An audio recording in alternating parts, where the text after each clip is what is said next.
হাওড়ার দিকে নজর রাখতে হচ্ছে, কারণ সেখানে মনোনয়ন ঘিরে উত্তেজনা পরিস্থিতি। হাওড়া সদরের একাধিক বাম প্রার্থীর মনোনয়ন ঘিরে উত্তেজনা। ডিএম অফিসের সামনে স্লোগান যুদ্ধ।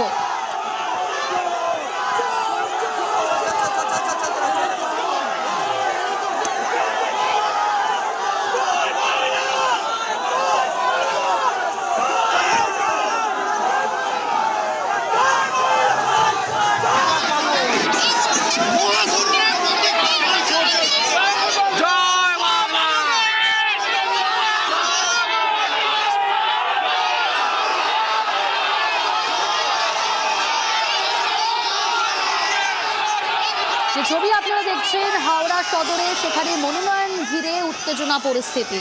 হাওড়া সদরের একাধিক বাম প্রার্থীর মনোনয়ন ঘিরে উত্তেজনা। ডিএম অফিসের সামনে স্লোগান যুদ্ধ।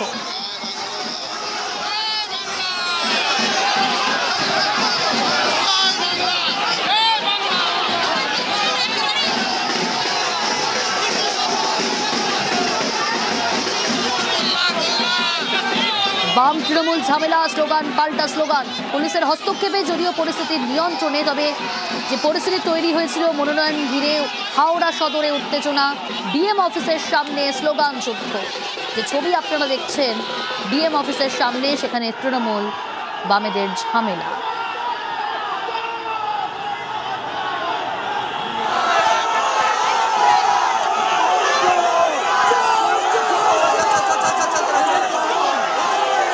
দেবাশিস রয়েছে আমার সঙ্গে। দেবাশিস, বাম প্রার্থীদের মনোনয়ন ঘিরে এরকম উত্তেজনা পরিস্থিতি, এতটা হাতের বাইরে পরিস্থিতি চলে গেল কিভাবে?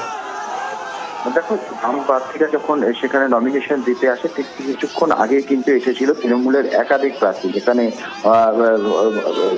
অরূপ রায়, নন্দিতা চৌধুরী সহ একাধিক তৃণমূল প্রার্থীরা তারা যখন নমিনেশন জমা দিতে আসে, নমিনেশন জমা দেওয়ার পরে কিছুক্ষণ পরেই বাম সমর্থকরা তারাও কিন্তু তাদেরকে একাধিক বামেদের যে ক্যান্ডিডেট রয়েছে তাদেরকে মিছিল করে নিয়ে এসে জেলা শাসকের দপ্তরে নমিনেশন দিতে আসে। তখনই বাম প্রার্থীদের দেখে কার্যত তৃণমূল কর্মী সমর্থকরা তারা কিন্তু জয় বাংলা স্লোগান দিতে শুরু করে। পাল্টা এবারে তৃণমূলকে দেখে কিন্তু কর্মী সমর্থকেরা তোড় বলে স্লোগান দিতে থাকে। এই নিয়ে কিন্তু দুই দলের মধ্যে কার্যত বচসা, হাতাহাতিতে গড়ানোর পরিস্থিতি হয়। সেই সময় বিশাল পুলিশ বাহিনী ও কেন্দ্রীয় বাহিনী দিয়ে কিন্তু পরিস্থিতি নিয়ন্ত্রণে আনার চেষ্টা করছে। তবে এখনো স্লোগান যুদ্ধে কিন্তু ব্যাপক উত্তেজনা রয়েছে হাওড়া ময়দান জেলা শাসক দপ্তরের সামনে। বেশ।